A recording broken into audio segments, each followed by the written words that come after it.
The lie didn't wait for dessert. It was dropped casually, confidently, right in the middle of Christmas dinner, in front of the entire family, like it was some kind of holiday tradition. Alyssa, froze mid-bite. The turkey suddenly tasted like ash, the cranberry sauce like sand. Every smile around the table felt fake. Every laugh sounded rehearsed. We were all gathered in my childhood home, grandparents at the head, aunts and uncles lining the sides, cousins squeezed in wherever they could fit. The house smelled of pine, roast turkey, and something I couldn't name, the faint tang of betrayal. It was supposed to be perfect. But perfect is a lie, isn't it? Across from me sat my older brother, Ethan. Calm. Silent. Responsible. The golden child, my parents always said, though I secretly thought he didn't deserve the title. Growing up, he followed rules while I chased dreams. He listened, I questioned. He obeyed, I rebelled. But tonight, he seemed uneasy. My father cleared his throat and stood, glass in hand. That sound always meant a big announcement. Everyone's heads turned, forks paused mid-air, and even the faint Christmas carols from the living room seemed to hush. Before we move on to dessert, my father began, smiling like he had a secret, "Your mother and I want to share something." My mother's hand rested on his arm, eyes glistening like they had rehearsed tears. "It's been a challenging year," she added softly. "But families make sacrifices. Especially for their children." I felt a chill crawl up my spine. "As you all know," my father continued, "Ethan has been managing some unexpected financial troubles. Living independently isn't easy." I blinked. Ethan looked away, his lips tight. My stomach twisted. I had always been the one who struggled abroad, trying to make my way in the world while they called Ethan stable and responsible. Yet tonight, it seemed they were painting him as the victim. "So, we decided to step in," my mother said gently. "Because that's what parents do." Heads nodded around the table. Murmurs of agreement rippled through the room. Someone said, "That's so thoughtful," while a few relatives smiled knowingly, unaware of the storm brewing silently beside them. Then came the dagger. "We even had to move money around," my father said, eyes flicking briefly toward me, money that was originally set aside for future plans. My heart dropped. Future plans. That sounded familiar. The account, my mother quickly added, wasn't being used anyway. It was my account. My name on that account. My future savings. The one they promised would help me with university, travel, even a first home someday. And they had just reassigned it? I looked across at Ethan. He didn't meet my eyes. My parents smiled like they were angels performing a miracle. "Of course, Alyssa understands," my mother said sweetly. "She's always been so mature." Every head turned toward me. Every face waited. Expectation pressed against my chest. I forced a smile, nodding politely, though the world inside me had collapsed. "Let's not make this heavy," my father laughed lightly. "It's Christmas." The clinking of plates resumed. Conversations picked up. Someone poured wine. Someone joked about dessert. The lie settled into the room like it belonged there. Ethan still didn't look at me. I forced myself to eat, though nothing tasted right. Every word they said felt like sandpaper against my mind. Money that was originally set aside. Taken. Reassigned. My plans erased. Later, as relatives moved into the living room for gifts and cake, I lingered by the window, staring into the dark. My parents laughed with others, retelling the story, adding details, polishing it. Each version painted them as noble, and Ethan as struggling. And me? Silent. Ignored. I caught Ethan's eye once. He looked away instantly. When the house finally emptied, I found my mother in the kitchen.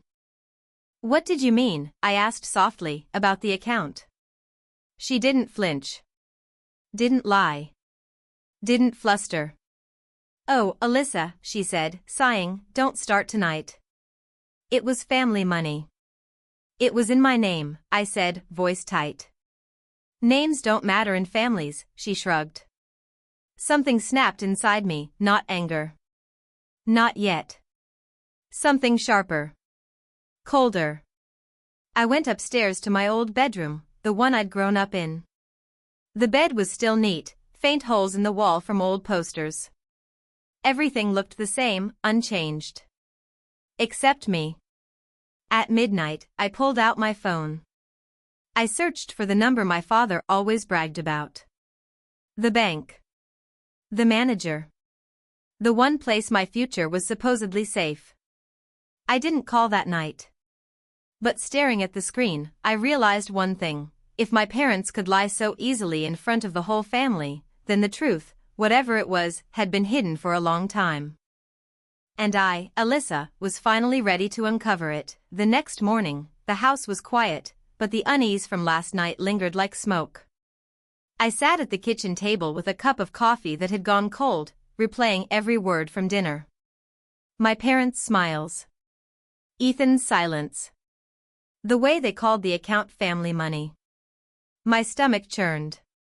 Something didn't add up. The first red flag came subtly.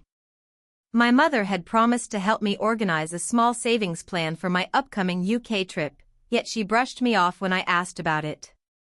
"We'll talk later," she said, glancing at Ethan with a warmth she hadn't spared me in years. Ethan, of course, got the extra attention, plans whispered, tips shared, casual nudges toward what's best for him. I smiled politely, but inside, I felt a squeeze of frustration. Later that day, I overheard a phone call. My father, leaning over the hallway railing, spoke in a hushed tone, his voice low but urgent. "Yes. I transferred it today, everything is fine, don't worry about Alyssa." I froze. Transferred? My name hitched in their secret conversation like I was a problem to be managed rather than a daughter to be protected. It wasn't just money. Subtle favoritism showed in small, almost invisible ways. Ethan received invitations to events I wasn't even told about. Extra allowance, promises of trips, advice whispered in private. Every time I questioned it, I was met with a polite smile and a reminder that I was mature enough to understand. But understanding didn't make the sting any less sharp. Even at home, the lies continued. My father praised Ethan for achievements he barely mentioned in passing, achievements he already knew I had surpassed in my own way. I was left feeling invisible, yet expected to appear grateful for their attention when it came my way. The disparity burned quietly, a slow, persistent ache. By evening, I felt drained. I wandered into my room, shutting the door against the cheerful sounds of my family downstairs. I couldn't shake the image of the bank account statement, or the hidden transfer my father had whispered about. Something was off, and it wasn't just the money. It was the secrecy, the careful way they manipulated appearances, the constant tilt toward Ethan that I hadn't noticed before. I wanted to confront them, demand the truth, but a whisper of doubt held me back. What if I misunderstood? What if I overreacted? Every instinct told me something was wrong, yet fear of being dismissed kept me silent. Still, my resolve was growing. The unease had planted a seed, one I couldn't ignore. I had always trusted my parents, even when they favored Ethan. But now, every conversation, every glance, every carefully chosen word made me wonder, how long had this been happening? And how much of my life had been quietly redirected away from me, without my knowledge? As I lay in bed that night, staring at the ceiling, I realized that this wasn't just a family quirk. It was a warning. A signal that the trust one had placed in them, and even in my own brother, might be built on carefully constructed lies. And the more I thought about it, the more I knew, I had to find out exactly what was hidden before it was too late. The next morning, I couldn't stop thinking about the hushed phone call I had overheard. Transferred, everything is fine, don't worry about Alyssa. My heart pounded as I pulled out my laptop and logged into my online banking app. I froze. The account balance was gone. Every penny I had saved over the years, the account my parents had promised was mine, my safety net for years of hard work abroad, was no longer there. In its place was a note from the bank, account closed per request of account holder's authorized representative. I stared at it, disbelieving. My parents' faces flashed in my mind, smiling, proud, calling me mature as if I were already complicit in this theft. And Ethan, my brother, my own flesh and blood, had known nothing yet had been subtly favored all along. Rage flared in my chest. My fingers shook as I scrolled through the transaction history. Every last deposit, painstakingly saved from part-time jobs, freelancing, and side projects, had been moved, diverted to a different account under their control. My future had been stolen right in front of me. I felt my stomach twist into knots. I wanted to scream, to confront them immediately, but shock held me frozen. Heartbreak burned through me first, a deep, aching disappointment. I had trusted them completely, believed their words, and they had betrayed me without a second thought. Then came disbelief. How could they justify this? Parents, the people who were supposed to protect you, had systematically stripped me of everything I'd worked for. And in front of the entire family, no less, with all the smiles and cheers masking their deceit. I sank into my chair, trying to breathe, my mind racing. Questions tumbled over one another. Was Ethan involved? Was he just another pawn? Could I ever trust anything they said again? Every memory of their favoritism, every small dismissal, every whispered "don't worry," Alyssa now felt like part of a carefully constructed lie. The weight of their betrayal settled over me, heavy and suffocating. But beneath the heartbreak, beneath the disbelief, something else began to grow, something sharp and deliberate. Rage, yes, but controlled. Calculating. They had underestimated me, thinking I would simply accept their theft, swallow my disappointment, and remain silent. I clenched my fists. My mind started plotting.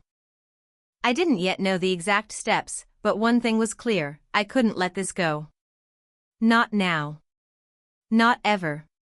The suspense, the uncertainty of what I would do next, electrified me. I had to find out exactly how deep their deception ran, and I knew just where to start. The bank manager. The person who could confirm every hidden transfer, every fraudulent move. And as I stared at the empty account balance, a cold resolve settled over me. This wasn't just a family dispute anymore. This was war. The emptiness of my bank account sat in the back of my mind like a constant, gnawing echo. I couldn't sleep that night. Every time I closed my eyes, I saw my parents' smiling faces at Christmas dinner, their voices praising Ethan, their hands brushing mine with the gentlest warmth as if to say, "Don't worry, Alyssa, we're taking care of it for you." But the truth was brutal, undeniable. They had stolen from me. Taken my future. Manipulated the very foundation of trust that I had built my life on. I wandered to the living room in the quiet hours of the night. The house smelled faintly of pine and leftover desserts. I sank into the couch, staring at the muted glow of the Christmas lights. Memories of my childhood flashed before me, the times I had worked extra hours to save for school trips, the long nights freelancing just to have a cushion, and the countless conversations with my parents about responsibility and planning ahead. And now? All gone. My life, meticulously planned, had been redirected into someone else's hands.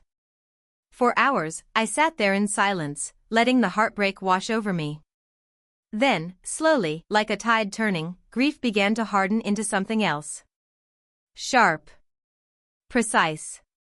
It wasn't just sadness anymore, it was clarity. A single thought formed, crisp and undeniable: I will not be silenced. I will not be erased. The first spark came unexpectedly. I found an old photo album tucked away on the bookshelf. Pictures of me as a child, smiling at school performances, holding certificates, hugging my parents after every achievement. I turned each page with trembling fingers until I reached the most recent family gathering, Ethan grinning in front of a backdrop of expensive gifts, me standing quietly, unnoticed, while my parents cooed over him. My chest tightened. That was the moment I realized the depth of their favoritism, the way it had been allowed to fester for years. I wasn't imagining it. It wasn't a misunderstanding. This had been deliberate. Tears came, hot and unbidden, but I welcomed them. Because after crying came a strange, liberating sensation, a seed of courage I hadn't felt in years. I realized something crucial. I had always measured myself against their expectations, always stayed silent for the sake of peace, always assumed loyalty meant compliance. But loyalty had limits. And mine had been crossed in the most personal, painful way possible. I rose from the couch, pacing the room. My thoughts sharpened. If they had taken my money without my knowledge, if they had twisted the story for the entire family to admire Ethan and belittle me, then it wasn't just about funds. It was about control. About power. And they had underestimated me. I remembered the bank manager's number I had saved days earlier. The one I had stared at after Christmas dinner. My pulse quickened. The first step toward reclaiming what was mine was there, waiting. Not a confrontation yet, not a shouting match, just facts. Proof. And facts were a language my parents could not manipulate. I opened my laptop and drafted a mental plan. I would speak to the bank manager, confirm every transfer, every authorization, every false statement. I would document it all. I would prepare. And then, I would confront them, not with emotion alone, but with unassailable truth. The more I thought, the more the fear of inaction dissolved. My parents had played their hand, and now it was my turn. But this time, I would not be naive. I would not allow guilt, politeness, or fear to blind me. I would fight with focus, strategy, and precision. By morning, I was transformed. Gone was the quiet, hesitant Alyssa who swallowed disappointment. In her place was someone sharper, more alert, ready to reclaim everything that had been stolen. The heartbreak had refined me, tempered me. I wasn't just hurt, I was determined. I practiced my resolve silently. They lied. They stole. They underestimated me. Not again. Each repetition was a promise to myself. I knew it wouldn't be easy. The emotional strain of confronting family betrayal could crack even the strongest person. But I was stronger now, and for the first time, I felt that unshakable certainty. I could and would fight back. And somewhere deep inside, a thrilling anticipation bubbled. Not just revenge, but justice. Not just restitution, but recognition. I was no longer their quiet, obedient daughter. I was Alyssa, and I would make them see that betrayal had consequences. The first move would come soon. My heart raced, a mixture of fear and exhilaration. The bank manager awaited. And with him, the truth. This was my turning point. The moment when heartbreak became action, despair became strategy, and betrayal became the spark that ignited my inner strength. I was ready, by the time I stepped out of the house that morning, I wasn't shaking anymore. That scared me more than the anger had. The cold air cleared my head as I walked, phone in my hand, fingers wrapped tightly around it like an anchor. I didn't rush. I didn't storm off. That would have been the old Alyssa, emotional, reactive, easy to dismiss. Instead, I moved with intention. If my parents had taken my money quietly, then I would reclaim the truth quietly too. Step by step. The first step was information. I didn't call the bank manager yet. I resisted the urge deliberately.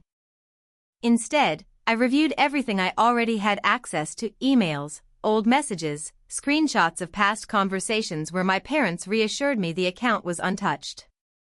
Safe. Growing. For your future. Each promise now read like evidence. I created a folder on my laptop. Dated everything. Backed it up twice. If this turned ugly, and I knew it would, I wanted facts, not feelings. The second step was observation. Back home, I became invisible on purpose. At dinner, I smiled. I listened. I asked harmless questions. I watched my parents carefully, noticing things I'd ignored my entire life. The way my mother redirected conversations when money came up. The way my father avoided eye contact whenever I mentioned the future. The subtle glances they exchanged, silent communication, practiced and efficient. They thought the danger had passed. That was their mistake. Ethan played his role too. Still quiet. Still distant.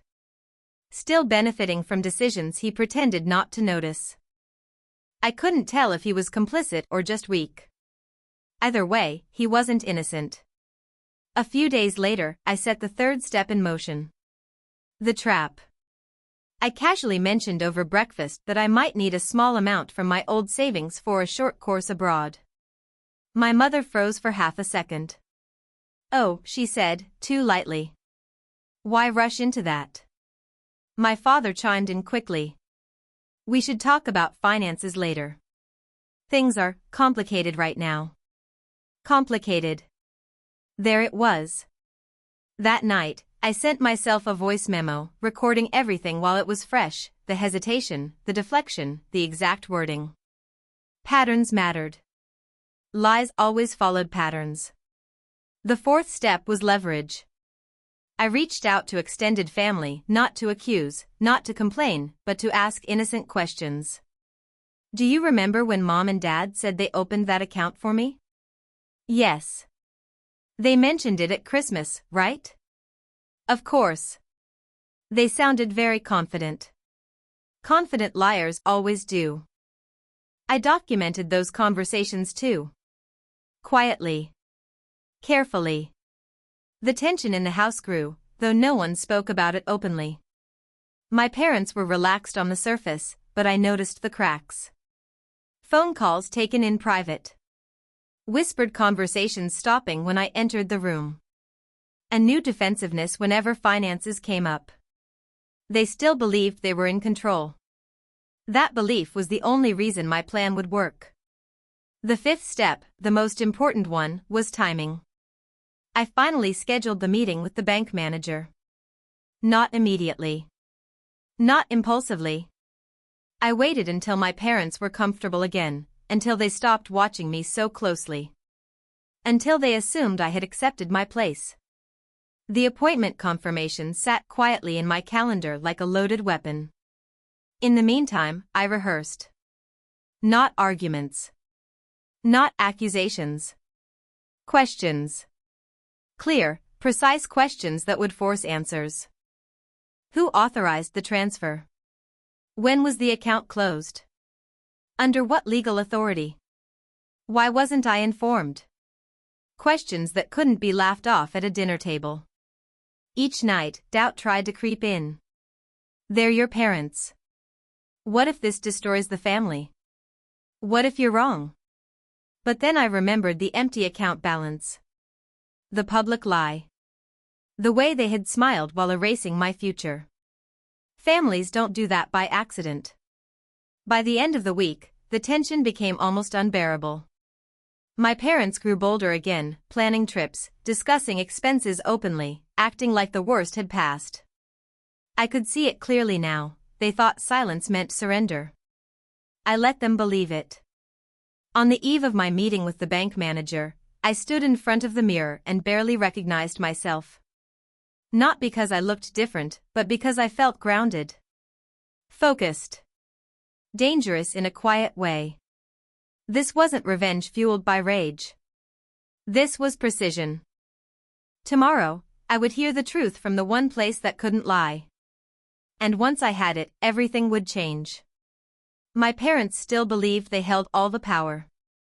They didn't know they were standing on the edge of exposure, one step away from losing control of the story they'd carefully constructed. And I was the one holding the final thread. The bank lobby was quiet in the way expensive places always are, polite, hushed, confident that nothing truly bad ever happens there. I arrived 10 minutes early. Not because I was nervous, but because I wanted control. When the bank manager finally stepped out to greet me, he wore the practiced smile of someone who believed this would be a routine meeting. He gestured me into his office, glass walls reflecting my calm expression back at me. I noticed how steady my hands were as I sat down. That's when I knew I was ready. "I'm here about an account that was closed without my consent," I said evenly.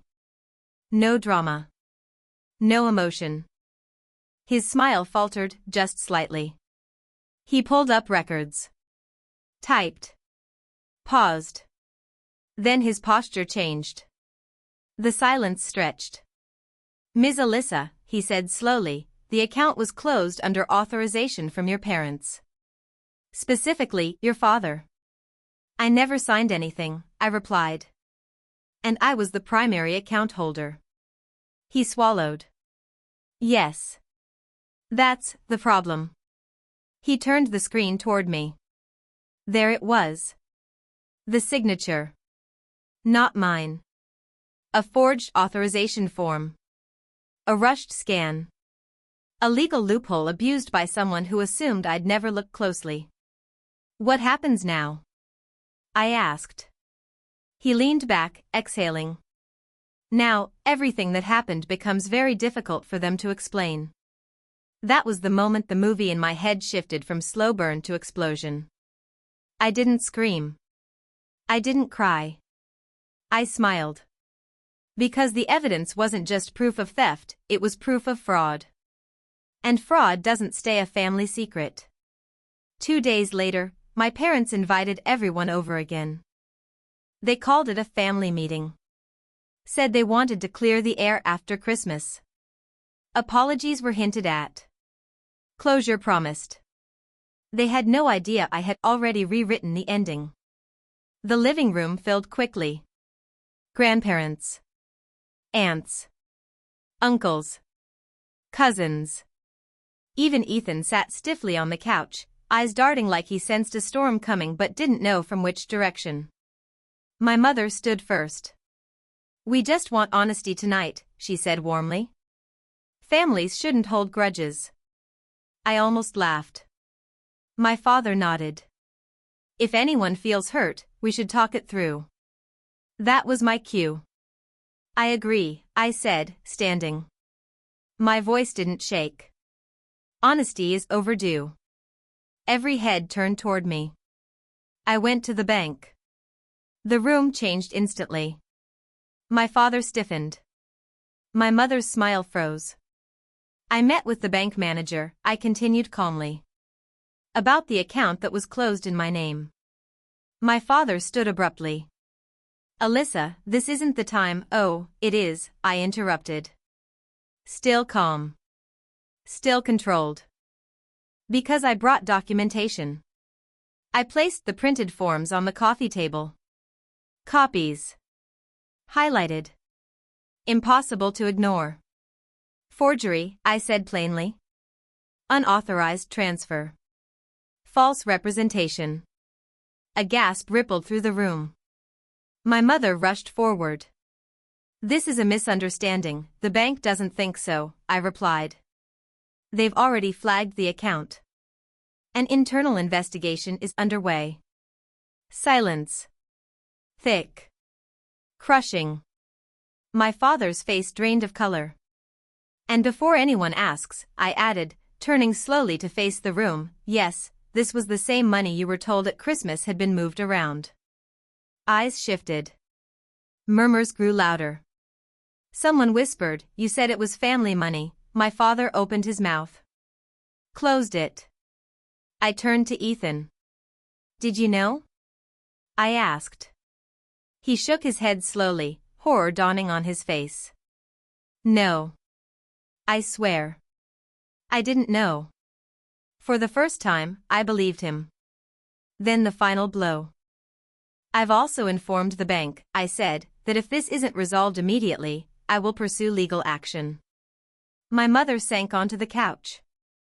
My father looked around the room, at the faces that had once admired him, trusted him, believed his stories. And for the first time, he had nowhere to hide. "This wasn't about helping family," I said quietly. "It was about control. And you lost it the moment you assumed I wouldn't fight back." No one defended them. Not one voice. The family meeting ended early. People left in stunned silence. Conversations stopped mid-sentence. My parents stood alone in the wreckage of their own lies. As I walked toward the door, my mother called after me. "Alyssa, we're still your parents." I turned. "And I was still your daughter," I said. "When you stole from me." I didn't slam the door. I didn't need to. The damage was done. Outside, the air felt lighter. Sharper. Real. They had taken my future quietly.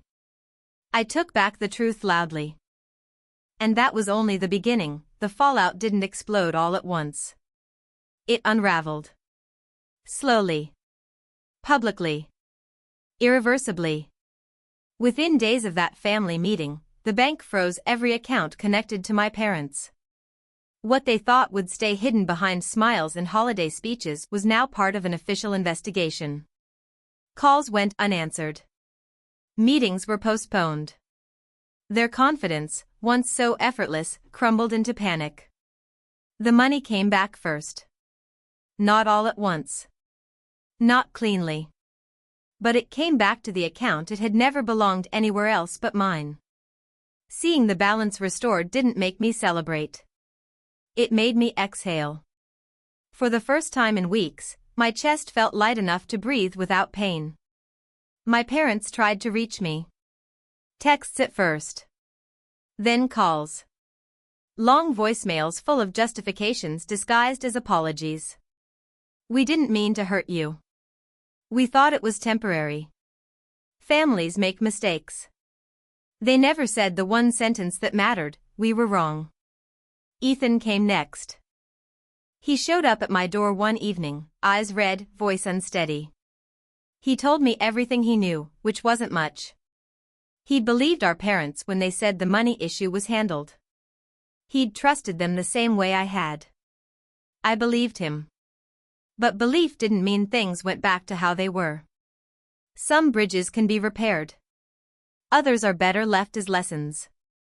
Word spread through the family quickly. The same relatives who nodded approvingly at Christmas dinner now avoided my parents' calls. Invitations dried up. Conversations stopped mid-name. Respect, once lost, doesn't announce its departure, it simply never comes back. My parents became careful people overnight. Careful with words. Careful with money. Careful with stories. And everyone noticed. As for me, something unexpected happened. I stopped shrinking. I moved out quietly. No drama. No speeches. Just one suitcase, one final look at the house that had taught me more about betrayal than love ever had. I found my own place. Small. Bright. Mine. The bank manager followed through on everything he promised. Procedures were tightened. Signatures scrutinized. My case became an internal example, what not to ignore. I didn't need revenge beyond that. Accountability was enough. What surprised me most was the respect. Family members reached out, not with pity, but with admiration. Friends listened differently when I spoke. Even strangers seemed to sense it. I carried myself like someone who knew her worth and would defend it. Because I would. I used part of the recovered money for the course I'd once mentioned casually, the one my parents tried to shut down with deflection and fear. I booked it without asking anyone's permission. No approval needed. No explanation required. On the first day of class, I sat by the window and watched the city move below me. People rushing. Living. Choosing. I smiled.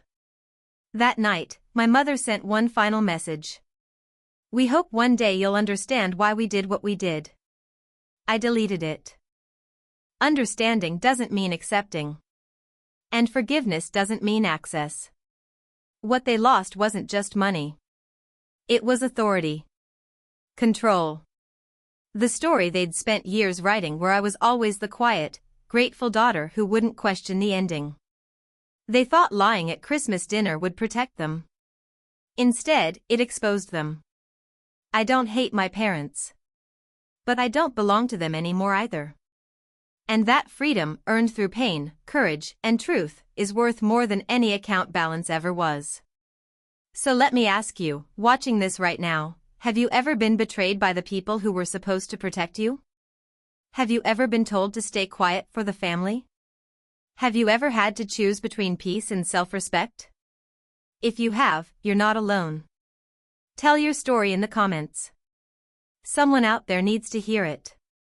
And if you believe that truth always finds its way to the surface, no matter how carefully it's buried, then subscribe.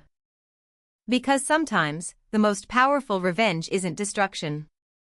It's walking away with your future intact, while the liars are left explaining their past.